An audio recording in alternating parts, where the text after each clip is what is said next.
향한 초청, 그리스도께서 메시아, 임마누엘 메시아께서 우리를 향한 초청이라고 할 수 있습니다. 자, 우리가 지난주에 생각했습니다. 1절은 어떤 것입니까? 성부 하나님께서 약속하신 복을, 성부 하나님께서 허락하신 약속하신 복은 값을 지불할 필요가 없이 무조건적인 은혜로 주어지는 선물이다 라고 했습니다. 왜냐하면 하나님께서는 성부 하나님께서 성자 독생자의 죽음을 통하여 우리의 죄의 값을 지불해 주셨기 때문입니다. 이사야 53장입니다. 이사야는 이 사실을 물뿐만 아니라 생필품인 포도주와 우유를 그저 나누어주는 비유를 들어서 설명하고 있는 것입니다. 누가복음 14장 15절에서 24절에 설명하고 있습니다. 자, 두 번째로 보니까 하나님께서 허락하시는 복은 육적인 것이 아니라 영적인 것임을 보여주고 있다라고 하는 것입니다. 자, 금전을 지불하고 얻은 육적 양식과 음료는 영원한 만족을 주지 못한다고 하는 것입니다. 하나님의 복은 한번 먹거나 마시면 다시는 배고프거나 목마르지 않는 영적인 양식이고 음료임을 2절에 표현하고 있습니다. 그러니까 우리가 이런 관점에서 주님이 자신의 몸은 광야에서 이스라엘 백성이 먹고도 죽은 만나와 같지 않으며 자신이 주는 물은 한번 마시면 다시 목마르지 아니할 것이라고 말씀하신 것을 우리가 보게 됩니다. 자, 우리 여기서 2절 말씀 함께 읽도록 하겠습니다. 목마른 자들을 향한 주님의 초청인데 우리 2절 말씀 함께 읽도록 하겠습니다. 2절 말씀입니다. 함께 읽습니다. 시작.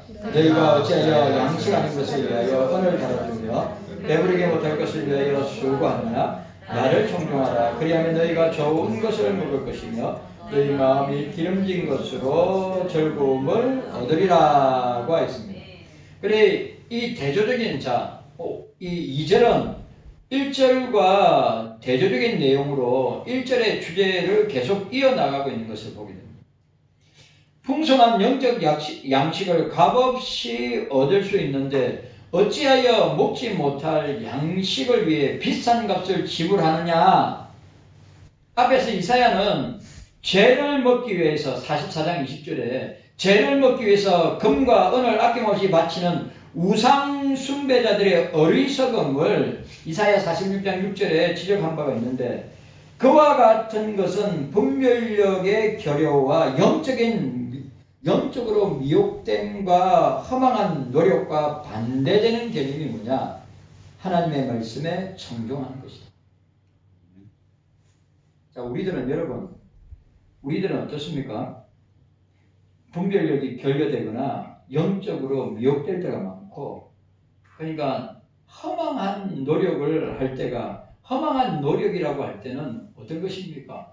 세속적이고 인본주의적인 것을 얻기 위해서 노력하는 것을 그런데 그 반대 개념이 뭐냐? 하나님의 말씀을 청종하는 것이다 라고 하는 것이죠.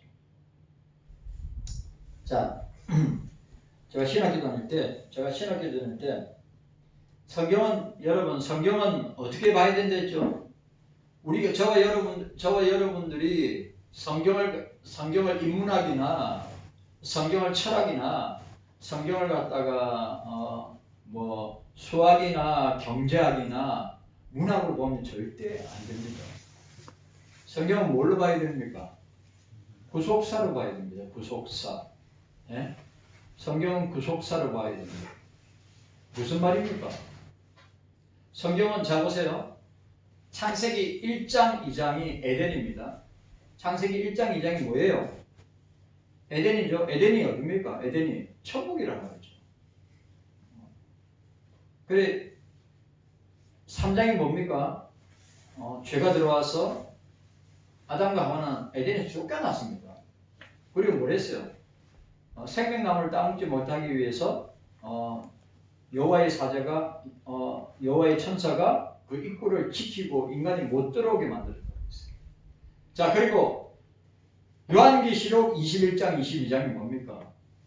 바로 에덴의 완성, 에덴의 해볼 동안 완성된 에덴 주님의 나라가 21장 22장입니다. 맞죠? 그러면 보세요. 3장부터 창세기 3장부터 요한계시록 20장까지는 뭡니까? 택자를 구원하기 위한 구속운동이 성경의 핵심이에요. 창세기 3장부터 요한계시록 20장까지 택자 구원을 위한 구속운동이 바로 성경의 핵심이고 중심임을 우리가 놓치서는 안 됩니다. 그래, 여러분, 우리가 신학교 다닐 때 키가 따갑도록 들은 게 세계 역사의 중심은 구속사다. 구속사의 중심은 예수 그리스도다. 예수 그리스도의 구속 운동은 그의 몸된 교회, 피로 사신 교회를 통해서 그 구속 운동이 전개됩니다. 그리고 그 교회를 통한 그 구속 운동은 전도와 선교와 설교를 통하여서 선포되고 전개된다. 그리고 그 모든 것의 마지막은 삼위일체 하나님께만 영광을 돌리는 것이다. 기가 따갑도록 드러내요. 그러니까 오늘 여기서 우리가 오늘 여기서 보여주고 있는 것이 뭡니까? 오늘 2절에서 보여주는 것이 뭡니까? 오늘 2절에서 보여주는 것은 우리가 육적인 양식을 먹어야 되고, 육적인 양식을 우리가 매일 먹듯이 우리는 영적인 양식을 먹고 그 영적인 양식을 듣고 청종해야 됨을 우리에게 보여주고 있는 것입니다. 그리고 그 성경의 핵심이 뭐냐? 택자를 구원하시는 이사야서도 택자 구원 운동을 메시아를 통해서 임마누엘 예수 그리스도를 통해서 나타낼 것을 우리에게 예언하고 보여주고 있습니다. 그러니까 여러분, 성경 전체를 갖다가 구속사로 보지 않고 성경 전체를 예수님이 만세전에 창세전에 선택하고 부르시고 예정하시고 또 섭리하셔서 구원하고자 하는 그 택자를 구원하는 운동이 바로 예수 그리스도를 통해서 전개되고 나타난다고 하는 것을 우리가 잊지 말아야 된다 이 말이에요.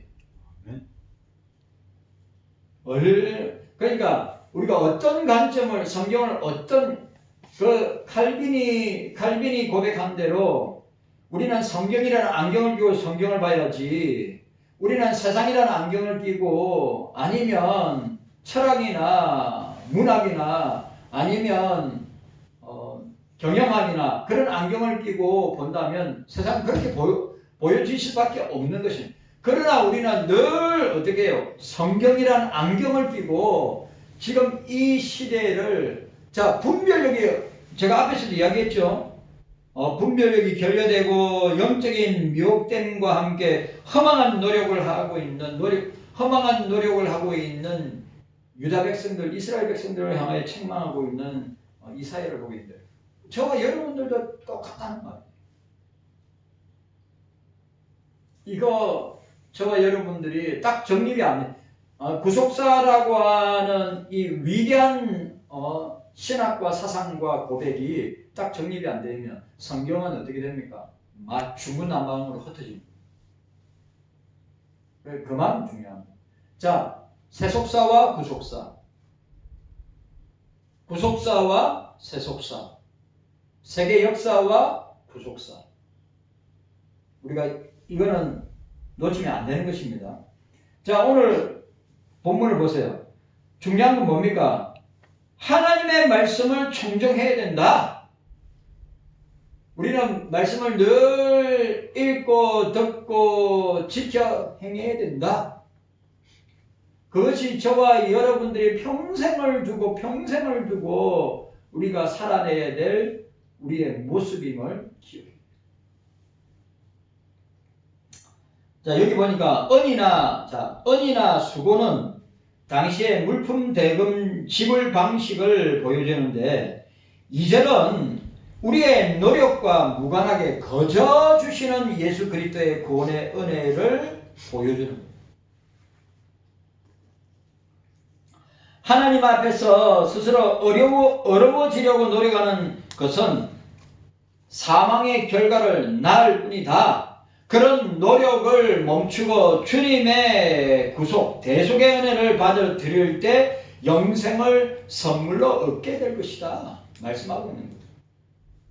그러니까 오늘 저와 여러분, 자, 우리 편에서 우리가 주님을 만나고 주님의 구속의 은혜를 받아 누리고 살 수 있는 여지나 환경이나 조건이 있습니까? 하나도 없어요. 성령께서 우리에게 역사해 주셔야 되는 것입니다. 기억하셔야 됩니다. 주님의 그 어떤 인간적인 노력을 멈추고 주님의 대속의 은혜를 받아들일 때, 리시브 받아들일 때 영생을, 구원을 선물로 얻게 된다.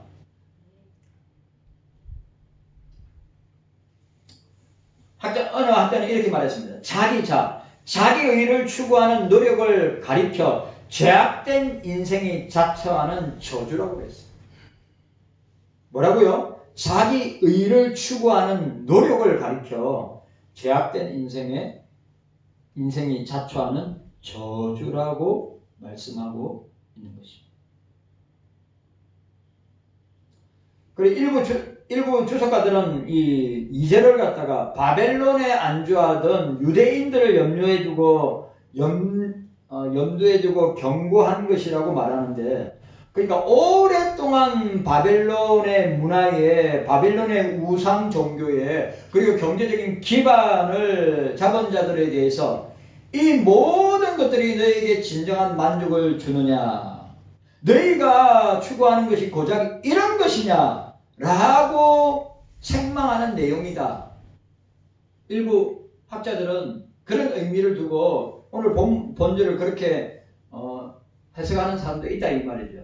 이 모든 것이 너희에게 진정한 만족을 주느냐, 너희가 추구하는 것이 고작 이런 것이냐 라고 말한다고 하는 것입니다.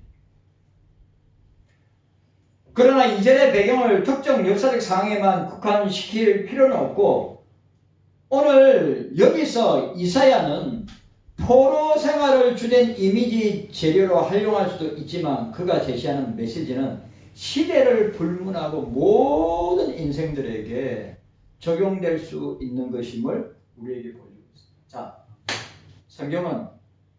여러분 성경은 살아있습니다. 아멘. 성경은 오늘 현재 우리에게, 나에게 말씀하시는 겁니다. 그러니까 여러분, 누가 그랬어요. 요즘 현대 설교자들이 뭘 이야기하냐면 자꾸 적용에만 맞추려고 해요. 적용.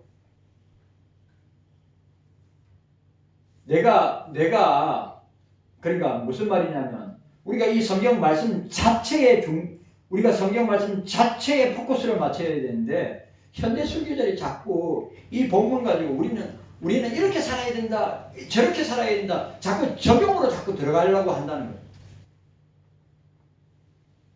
그래서 제가 어저께 버스 타고 집회 끝나고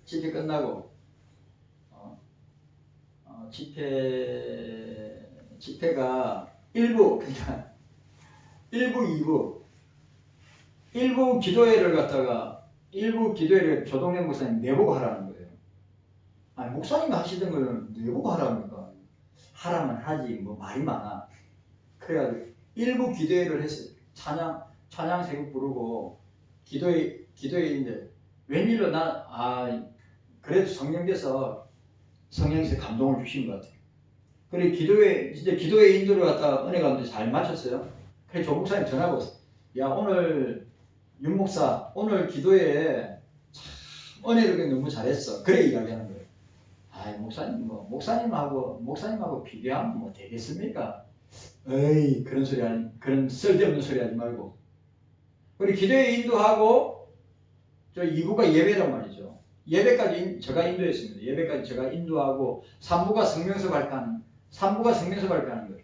그런데 2부 예배 마치자마자, 어떻게 했냐, 2부 예배 마치자마자, 조 목사님한테, 또 저 사무총장한테, 내가 어디 출타해야 되니까. 그래가지고, 이야기하고 어떻게 했냐면,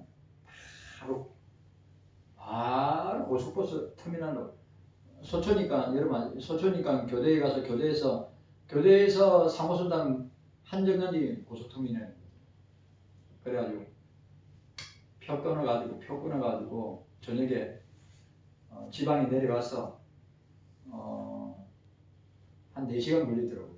지방에 내려가서 조문하고 그래 그 창원에 있는 그 지방에 있는 그 목사님하고 나하고는 20대 그 목사님이 20대 초반 때 나는 20대 한 중반 때 같이 만나가지고 지금까지 오고 있는데 그 이야기를 하는 거예요. 어떤 이야기를 하냐면 자꾸 요즘 현대 목사들은 자꾸 적용에다가 방점을 두려고 한다. 그런데 중요한 것은 뭐냐 하면 말씀 자체를 통하여서 얼마든지 그 말씀을 가지고 사는 것이 중요하지. 우리는 이 말씀을 가지고 이렇게 살아야 됩니다. 이 말씀을 가지고 저렇게 살아야 됩니다. 우리는 이 말씀을 가지고 이렇게 적용해야 됩니다. 중요한 건 텍스트가 중요한 거지. 우리가 이 말씀을 가지고 억지로 적용하려고 자꾸 만들어내면 문제가 생긴다. 맞는 말이죠. 그러니까 말씀 자체에 우리가 딱 천착해가지고 그 말씀에 붙들려가지고 우리가 말씀에 인도하는 대로 살아야 되는 거예요. 적용이 중요한 것이 아니라 요한계시록 1장에 나오는 하나님의 말씀을 듣고 지켜 행하는 자들이 복이 있다 라고 하는 말씀입니다. 자, 따라합시다. 나를 존중하라. 자, 나를 존중하라. 자, 우리 2절에 보시기 바랍니다. 2절에 뭐라고 되어 있습니까? 나를 존중하라. 그리하면 접속사. 나를 존중하라. 그리하면 너희가 좋은 것을 아주 중요한 말이 나와요. 나를 존중하라. 그리하면 접속사가 나오죠. 자, 보세요. 나를 존중하면 그 결과가 나오는 거죠. 맞죠? 나를 존중하라. 그리하면 너희가 좋은 것을 먹을 것이며 너희 마음이 기름진 것으로 즐거움을 얻을 것이라고 하였습니다. 자, 나를 존중하라. 좋은 것을 먹을 것이며, 자, 원문을 갖다가 직역하면 부지런히 나를 들어라. 예? 존중하라. 나를 존중하라. 이 말은 부지런히 나를 들어라. 그리하면 좋은 것을 먹을 것이다. 하나님의 말씀을 부지런히 들어라. 성경 말씀을 부지런히 들어라. 여러분, 이 성경 말씀은 지금도 살아있고 지금도 운동력이 있어서 우리의 심령 골수를 쪼개고도 남는 말씀이라 그 말씀을 들어야 사는 거예요. 아멘. 그 말씀을 들을 때 하나님께서 은혜와 복을 주시는 거예요. 아멘. 그리고 그 말씀대로 살려고 몸부림쳐야 된다. 그래요, 안 그래요? 말씀을 들어라, 청중하라. 오늘 이 원문을 적용하면 부지런히 나를 들어라. 그리고 좋은 것을 먹을 것이다. 이게 두 개 명령형으로 되어 있어요. 그러니까 후자는 전자에, 자, 후자는 보세요. 나를 청중하라. 말은 무슨 말입니까? 후자는 그래 좋은 것을 먹을 것이다. 이 말은 전자의 결과를 나타내는 거예요. 하나님 말씀에 청중하면, 하나님 말씀을 들으면, 하나님 말씀에 순종하면 어떻게 해요? 좋은 것을 먹을 것이다. 자, 질문. 장지사님, 그리스도인들이 정당한 방법을 가지고 부유하게 사는 것은 성경적인 겁니까? 비성경적인 겁니까? 성경적입니다. 자, 그럼 또 질문. 목사는 가난하게 살아야 됩니까? 아니면 부유하게 살아야 됩니까? 지금 질문하는 거요. 잘 들어보세요, 잘. 근데 이 말씀의 원리를 따라서 적용하면 보세요. 목사가 됐든 여러분들이 됐든 하나님의 말씀을 들으면 하나님의 말씀을 정정하면 뭡니까? 좋은 것으로 주신다고 그랬어. 네. 여러분, 옛날에는 자, 우리가 구약에 나타난 제사장들이나 선지자들이 찌질하게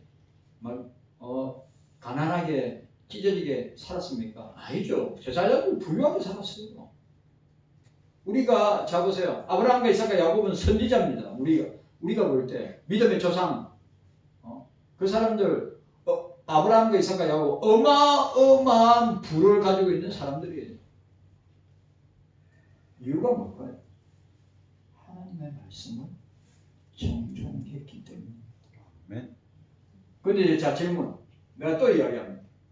그러면 현대 21세기에 살아가는 저와 여러분들이 그 진짜 목사는 가난하게 사는 것이 교인들 눈에 볼 때 좋아 보이고, 목사는 아주 청빈하게 사는 것이 성도들 눈에 보기 좋아 보이느냐? 아니면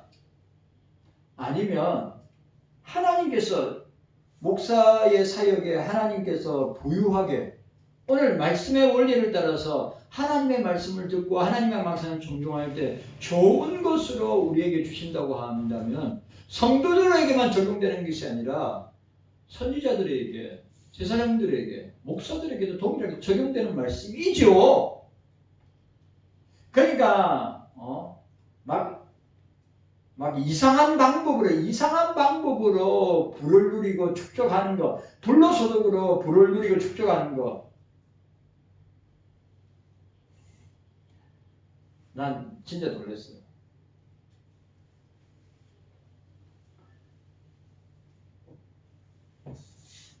외교부 장관이 오늘 뉴스에 나오더라고요. 외교부 장관이 갭 투자를 했는데 서울 용산인가 한강보인데 66억이에요. 그래 66억인데 살 때 얼마 주고 샀냐? 9억인가 샀는데 66평짜리래. 그래 지금 66억이에요. 근데 갭 투자를 했는데 어떻게 했냐면 아들하고 계약을 했다. 와. 자기 아들하고 전세 반월세 계약을 맺었다는 거야. 그러니까 계약을 맺고 그 사람은 자기 아들 이름으로 명의로 된 아파트가 60평인데 66억짜리고. 근데 그 아들하고 계약을 맺어가지고 외교부 장관이 어떻게 했냐면 그 아들에게 매월 200만 원씩 줬다는 거야. 근데 그게 합법적이에요. 그런데 그 사람들이 어떻게 한 겁니까? 경기도하고 서울에 부동산 거래, 이런 재건축이나 부동산 거래를 하지 못하도록 다 차단했잖아요. 자기들은 누릴 거 다 누리고 가질 거 다 가지고 나. 그렇다는 거예요. 아니 그런 게 자 보세요. 그런 투자가 하나님께 복을 받고 하나님이 잘 되게 하신 거다 이 말이에요. 그 불법적인 게 저걸 절대 아니에요. 절대 그거는 백성들을 우롱하고 집을 소유하고자 하는 백성들의 마음을 완전히 무너뜨리게 하는 모습과 행동이에요.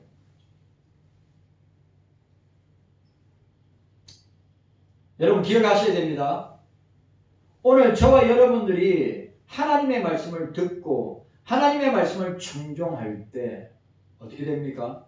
하나님이 좋은 것으로 오늘 본문에 나옵니다. 뭐라고 했습니까? 너희가 좋은 것을 먹을 것이며 너희 마음이 기름진 것으로 즐거움을 얻으리라. 말씀을 들어야 합니다. 말씀을 청종해야 합니다. 그러면 좋은 것을 먹는다고, 좋은 것을 먹고 우리의 마음이, 영육이 어떻게 해요? 부유하게 되는 것입니다. 우리가 이 사실을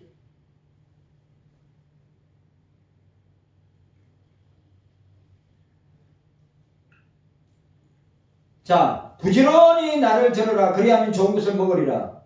말하자면 하나님의 말씀을 부지런히 들으면 좋은 것을 먹게 된다. 이 한글 개혁 성경, 우리가 보고 있는 한글 개혁 성경 번역의 의미가 잘 드러나고 있는 것이죠. 그러니까 하나님의 말씀을, 성경 말씀을 듣고 먹는 것은 다름 아닌 메시아의 구속 사역을 깨닫고 믿음으로 그것을 받아들임으로써 육의 생명이 아닌 영의 생명을 얻게 됨을 의미하기도 한다 라고 하는 것이죠. 그러니까 우리가 육적으로 잘 되는 것도 하나님의 은혜고 복이지만 우리의 영이 잘 돼야 되는 것입니다.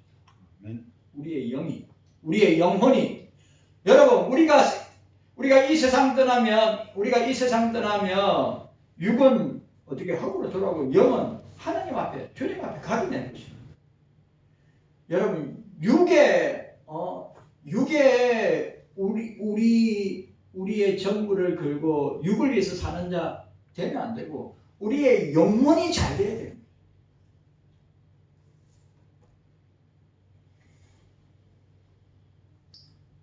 그러면 여러분, 예수 믿는 사람들의 비극이 뭐냐? 성경 말씀을, 하나님의 음성을 청종하지 않고 세상의 소리, 사람들의 소리에 귀 기울이는 것입니다. 경성교회 성도 여러분들, 우리가 기억해야 됩니다. 저와 여러분들은 하나님의 말씀에 청종해야 합니다. 오늘 이 시대에, 자 보세요.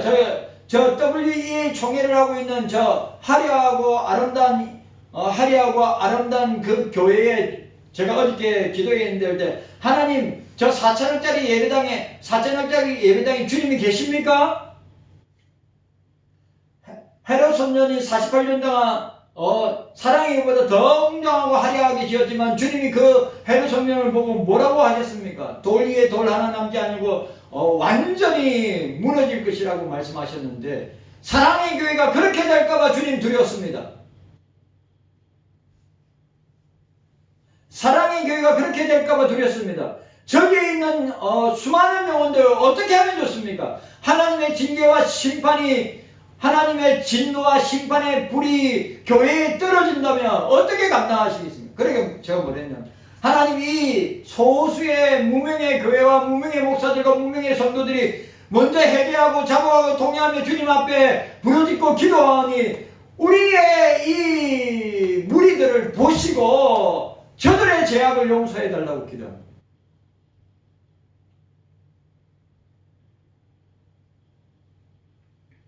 여러분, 오늘 이 시대의 비극은 뭡니까? 물이 없어서, 양식이 없어서 하나님의 말씀을 듣지 못하는 기간이다. 맞죠? 아멘. 우리는 세상의 소리에 민감하지 말고, 우리는 사람의 소리에 민감하지 말고, 어떻게 해요?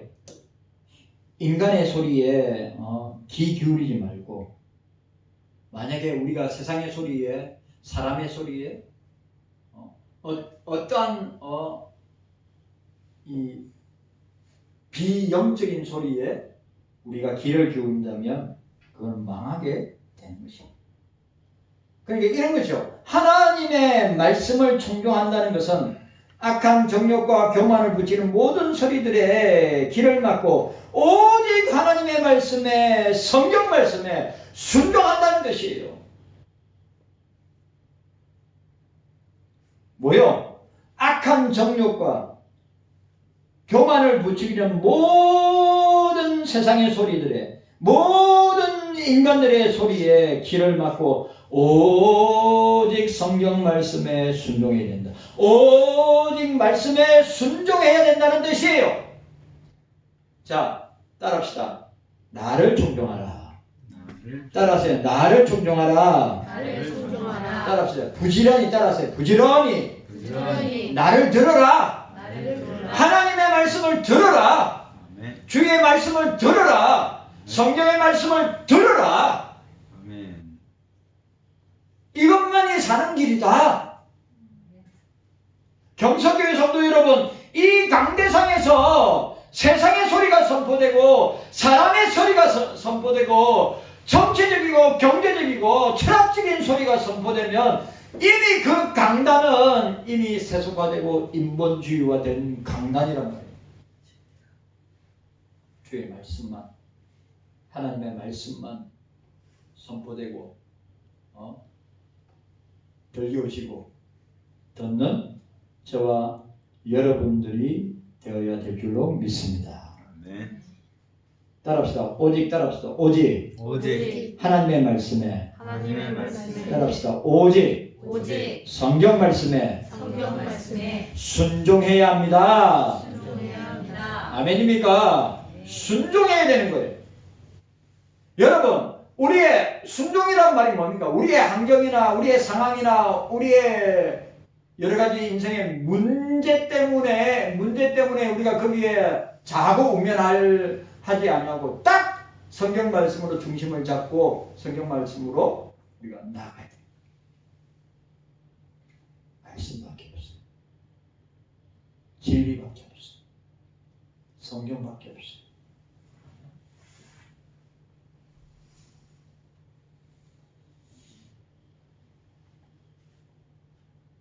그래.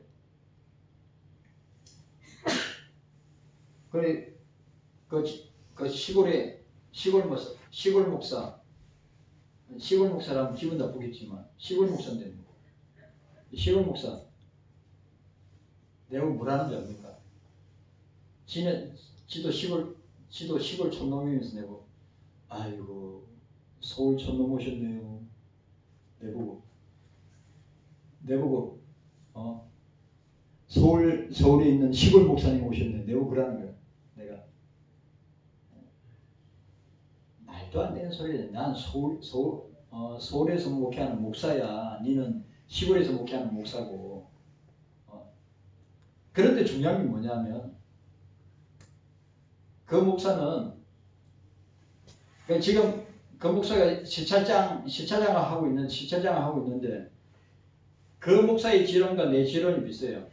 무엇을 맡았으면 최선을 다하고 무엇을 맡았으면 그 일처리를 갖다가 아주 잘 처리하고 사람들에게 그래 어디 밖에 나가서 뭘 하는 사람이 맨날 틀어박혀가지고 주차장창 책만 보는 사람. 그리고 내가 뭐라는 줄 압니까? 자기가 항상 보는 조직신학 내가 그래요.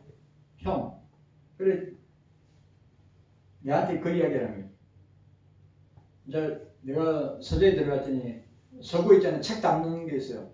근데 그 책 담는 데 보니까 책이 그냥 산 책이 얼마 전에 산 책들이 책에 다 가득 쌓였는데 다 조직신학책이에요. 교리책이라고. 그래 자기가 교인들한테 자기 성도들한테 이 조직신학 교리가 얼마나 중요한지 모른다. 그래 자기는 죽으라고 조직신학책 파고 공부하고 성도들에게. 그래 내가 와닿는 말이 뭐냐 하면 내가 그러는 거예요. 형 나 솔직히 60 정도 되면 진짜 은퇴하고 싶은 마음이 꿀떡 같다고. 그래 개척해서 26년을 달려왔단 말이죠. 26년을 달려왔는데 그럼 내가 니 원로 26년이니까 원로 목사네. 형 나는 그런 거 관심 1도 없고 내가 진짜 60대면 진짜 은퇴하고 싶은 마음이 진짜 꿀떡같이 일어난다는 거예요. 왜? 이 목회의 이 여정과 삶이 진짜 자기는 너무 힘들잖아요. 왜? 연구하고 공부하고 어떻게 하든지 성경 말씀 하나라도. 그래 요즘 조급하다는 거예요. 왜? 이 생명의 말씀을 하나라도 더 성도들에게 가르치고 가야 되는데 너무 시간이 촉박하잖아요.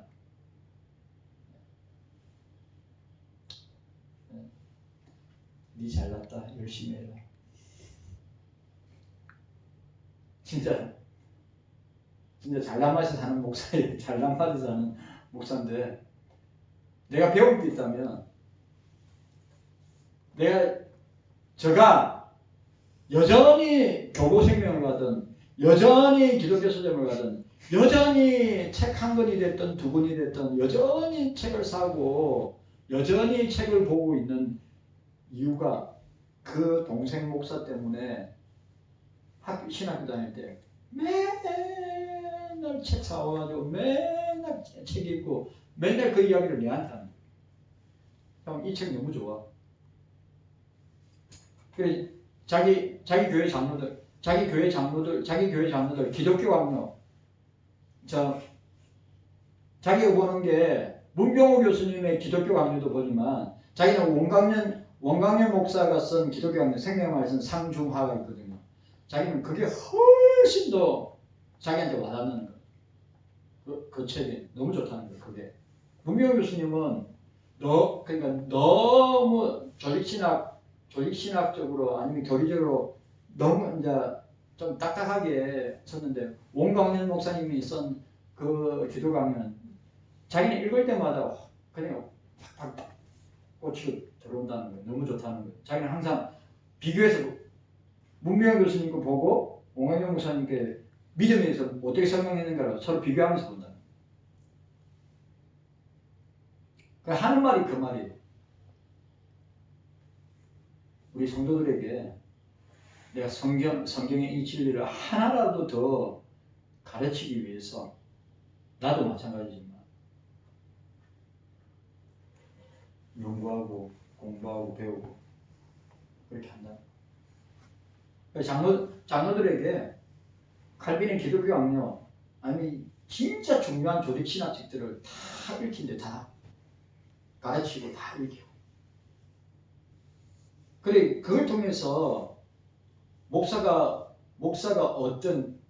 어떤 사람인가를 알게 되고 목사가 왜 중요한 사람인가를 알게 되고 목사를 귀하게 생각하고 목사를 그러니까 그 장로들이 목사님 귀하게 생각하고 왜 진리의 말씀을 깨닫게 하고 그 성경을 보는 눈을 열어주니까 그 장로들이 목사님 하시는 일이라면 그렇다고 그 사람이 무슨 일을 벌려가지고 막 사람들 모으기 위해서 막 그렇게 하는 목사가 아니거든요. 그래 하는 말이 그거예요. 교리, 조직신학 자기는 교인들한테 성도들한테 장로들에게 안수집사 권사들에게 가르치는 것이 필생의 일이라고 생각하고 그래 시사장 말씀이 진짜 바쁘거든요. 벌써 교회 몇 군데 교회에 벌써 설교도 하고 또 거기서 제일 큰 교회 담임 목사 청빙하면 위임국장이 시차장이 된단 말이에요. 그럼 설교도 해야 되고 바쁜 가운데서도 하는 말이 무슨 말이냐? 책을 안 놓고 조직신학이나 교리책을 늘 가까이 하면서 그게 새로운 것 아니잖아요. 2000년 기독교 역사가 위대한 하나님의 사람들이 정리한 거죠. 저와 여러분들도 이게 다 어디서 나온 겁니까? 다 성경에서 나온 다 성경에서 나온 그래서 여러분 우리는 주의 말씀을 청종하는데 죽을 때까지 주님 앞에 부를 때까지 주의 말씀을 들어야 되고 주의 말씀을 읽어야 되고 주의 말씀을 공부해야 되고 주의 말씀을 묵상해야 되고 주의 말씀에 순종해야 합니다. 네.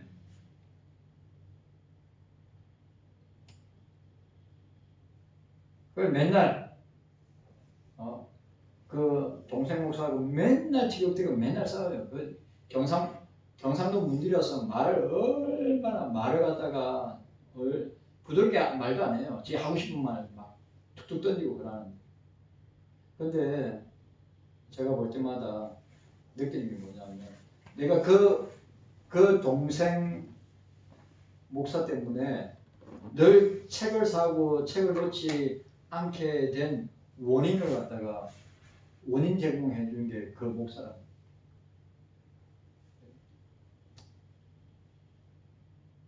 늘 감사하게 생각하지. 그런 부분이 있었어요. 자 오늘 보세요. 말씀을 청종하면 기름진 것으로 즐거움을 얻을 것이다. 좋은 것으로 먹을 것이다. 자, 여기 기름진 것이란 말이 성경에서 최고의 음식을 나타내는 용어입니다. 이 말은 하나님의 은혜 가운데 구속을 경험한 자들이 누리게 될 부와 풍성한 복을 상징으로 사용되고 있습니다. 다른 말로 말하면 뭡니까? 그런 사람은 어떻죠? 시편 1편에 나와 있는 것처럼 바람에 나는 겨와 같지 않고 시냇가에 심은 나무처럼 형통한 사람을 두고 기름진 것으로 즐거움을 얻을 것이다. 영육이 더더욱 영적으로 우리의 영혼이 여기 나오는 자 여기 본문에 보세요. 여기 본문에 뭐라고 되어 있습니까? 그리하면 너희가 좋은 것으로 먹을 것이면 너희 마음이 자 보세요. 여기 중요한 단어가 나오면 마음이 뭐냐? 네펫입니다. 네펫이 마음이 어떤 것이에요? 구원의 자소가 구원의 역사가 구원의 자소 우리 구원의 자소 예? 성령이 우리 속에 임하셔서 영원히 떠나지 않는 것이 네펫이란 말이에요. 마음이란 말이에요. 마음. 그 마음이 생각해 보세요.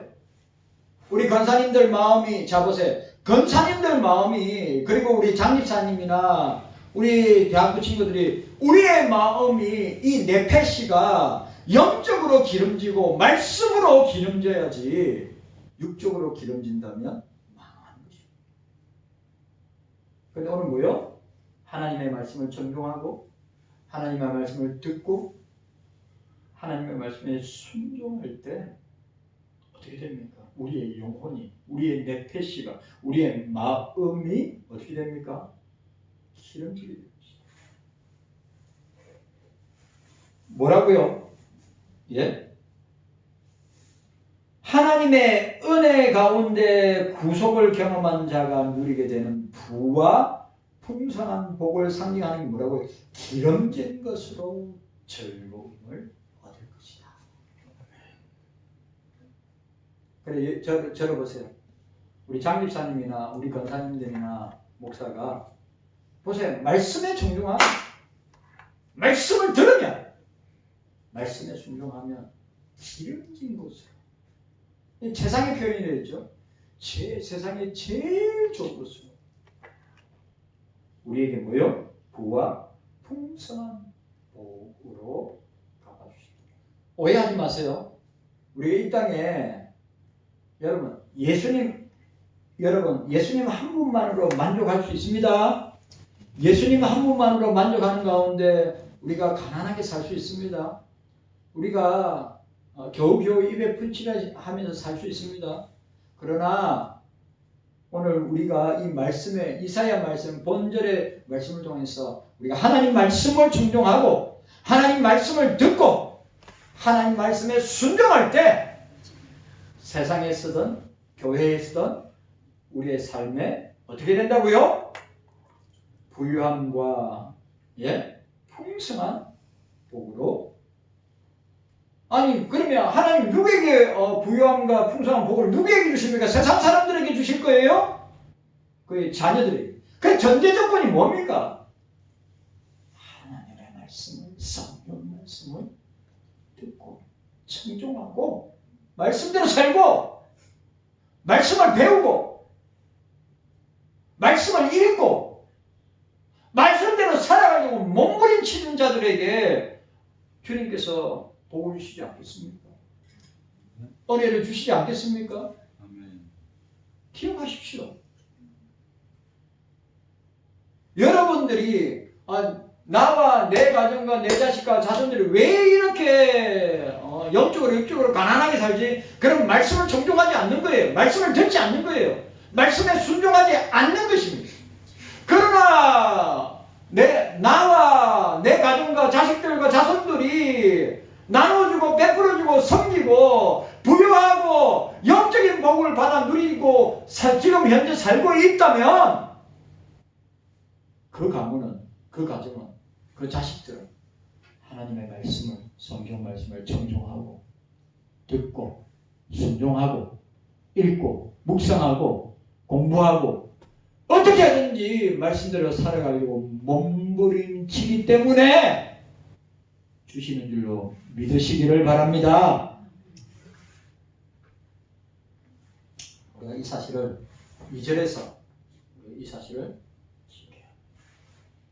깨닫는 은혜가 저와 여러분들에게 있기를 주님의 이름으로 축원합니다. 아멘. 기억하십시다. 시편 1편 시냇가에 심은 나무는 시절을 쫓아서 열매를 맺습니다. 주님 감사합니다. 깨닫는 은혜가 있게 하여 주시기를